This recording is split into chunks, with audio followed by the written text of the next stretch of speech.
এবছর মিলন উৎসবে, শুধু এবছর নয়, প্রত্যেক বছরই মিলন উৎসবে সকলের হাতে সাদিয়া নার্সারি গাছ তুলে দেয়। এখানে প্রত্যেকটা গাছের লেবেল লাগানো আছে, ঠিক আছে?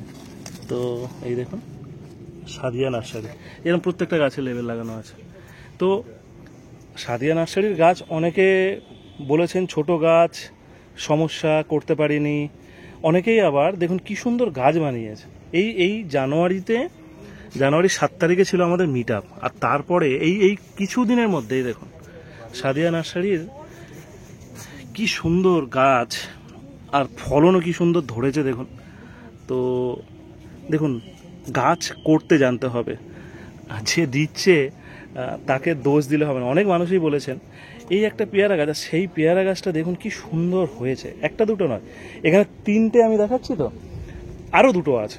মানে বাড়ির 5জন ফ্যামিলি মেম্বার গেছিলো, 5জনই গাছ পেয়েছে। এখানে 3টে, এই দেখুন, এটা একটা 4টে, এটা একটা 5টা, প্লাস্টিক বেঁধে দিয়েছে, এত ফলন হয়েছে।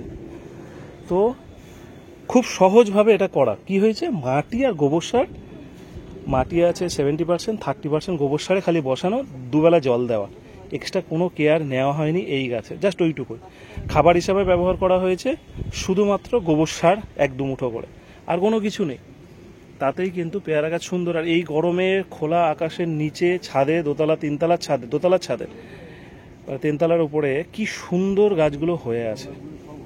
এইটুকুই ইনফরমেশন দেওয়া যে যে কাজ করতে জানে তার কাছে কিন্তু সমস্ত কিছু, এই দেখুন লেবু হয়ে আছে, সমস্ত কিছু খুব ইজি প্রসেসে হচ্ছে। অন্য কিছু ব্যবহার করবেন না, জাস্ট ভার্মি না হয় গোবর, এই দিয়ে গাছ করুন। সবাই ভালো থাকুন, সুস্থ থাকুন, আর নিজেদের গাছ নিয়ে ব্যস্ত থাকুন।